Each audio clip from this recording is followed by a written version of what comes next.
आप देख रहे हैं वैदिक टीवी और मैं हूं आपके साथ मेघा। नमस्कार।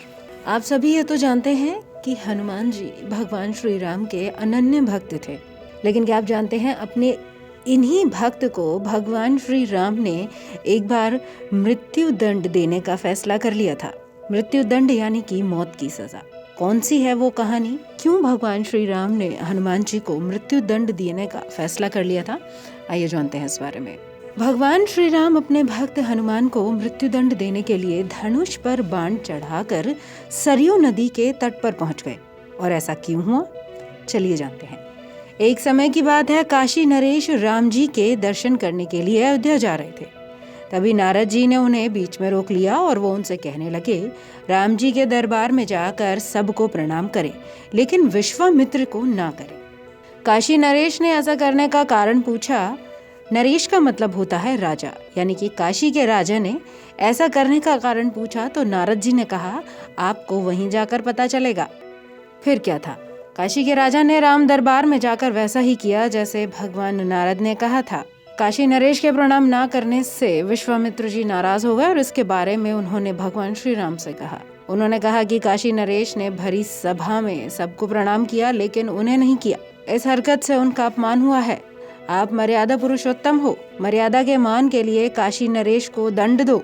इस पर श्री राम जी बोले कि आपका अपमान मेरा अपमान है और मैं प्रण लेता हूँ आज सूर्यास्त तक, यानी कि सूरज डूबने तक काशी नरेश का वध कर दूंगा।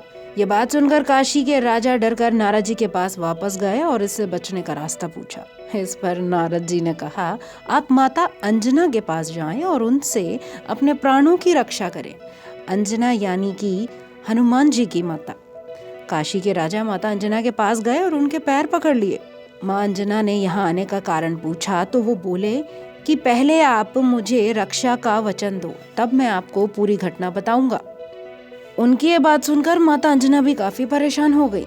फिर उन्होंने अपने पुत्र हनुमान को पुकारा। माता की पुकार को सुनकर हनुमान जी वहां पर तुरंत ही प्रकट हो गए। तब माता ने हनुमान जी की प्रशंसा की और उनसे वचन लिया कि वो जो भी कहेंगी वो हनुमान जी को करना होगा। माता की आज्ञा थी जो हनुमान नहीं टाल सकते थे और हनुमान जी ने वचन दे दिया। तब माता अंजनी ने काशी नरेश की रक्षा की बात उनसे कही। इस पर हनुमान जी दुविधा में पड़ गए। एक तरफ माता का वचन और दूसरी तरफ प्रभु श्री राम का प्रण। बुद्धि और विद्या के स्वामी हनुमान जी काशी नरेश को साथ लेकर वापस सरयू के तट पर पहुंचे और उनको राम नाम का जप करने को कहा। काशी नरेश राम नाम का जप करने लगे और इसी बीच हनुमान जी प्रभु श्री राम के पास गए और कहा, आपसे एक वरदान प्राप्त करना चाहता हूँ। मैं आपके नाम की महिमा के लिए जिसकी भी रक्षा करूँ उसमें सर्वदा सफल रहूँ। भगवान राम ने उनको ये वचन दे दिया, क्योंकि भगवान राम नहीं जानते थे कि हनुमान जी की इस बात के पीछे उनकी क्या मंशा है। उसके बाद हनुमान जी काशी के राजा के पास वापस लौट गए और उनकी रक्षा के लिए गदा लेकर वहीं खड़े हो गए। काशी नरेश के सरयू में होने की सूचना पर भगवान श्री राम अपना बाण लेकर धनुष पर चढ़ाकर उनके पास पहुंच गए। बाण आता देख हनुमान जी ने काशी नरेश को जोर जोर से राम नाम का जप करने को कहा और वो वैसा ही करने लगे। बाण काशी के राजा की परिक्रमा करके वापस भगवान राम के पास आ गया। इसके बाद प्रभु श्री राम ने दूसरा बाण छोड़ा तो हनुमान जी ने काशी नरेश को सीताराम का जप करने को कहा और वो भी वैसा करने लगे। इस बार फिर से बाण उनकी परिक्रमा करके भगवान के पास ही लौट आया। इस घटना से भगवान राम बहुत ज्यादा क्रोधित हो गए। उनको पता चला कि काशी के राजा की रक्षा खुद हनुमान कर रहे हैं। भगवान राम तीसरा बाण धनुष पर चढ़ाकर खुद सरयू के पास पहुंच गए। उन्होंने कहा, आज वो काशी नरेश के साथ हनुमान को भी प्राण दंड देंगे। प्रभु राम को आता देख हनुमान जी ने काशी नरेश को जय सिया राम जय जय हनुमान का जाप करने को कहा। काशी नरेश प्रभु श्री राम के प्रचंड रूप को देखकर बहुत डर गए, लेकिन वो जोर जोर से जय सिया राम जय हनुमान जय सिया राम जय हनुमान इसका जाप करने लगे। प्रभु और भक्त के बीच अजीब सी स्थिति को देखकर वशिष्ठ जी ने हनुमान जी को समझाया, लेकिन हनुमान जी टस से मस नहीं हुए। इस बीच राम जी तीसरा बाण छोड़ने की तैयारी कर रहे थे। तभी विश्वामित्र जी भी वहां पर आ गए।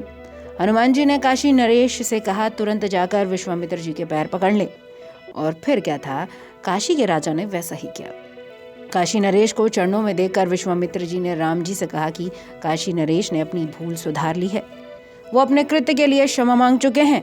अब आप भी उनको क्षमा कर दें क्योंकि मैंने उन्हें क्षमा कर दिया है।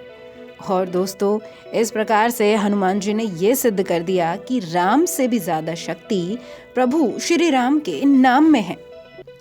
जब भी आप किसी परेशानी, किसी समस्या, किसी दुविधा में फंसें या आपको डर लगे या आपको समझना आए कि जीवन किस दिशा में जा रहा है, तो आप जय श्री राम यानी आप भगवान श्री राम के नाम का जाप करें।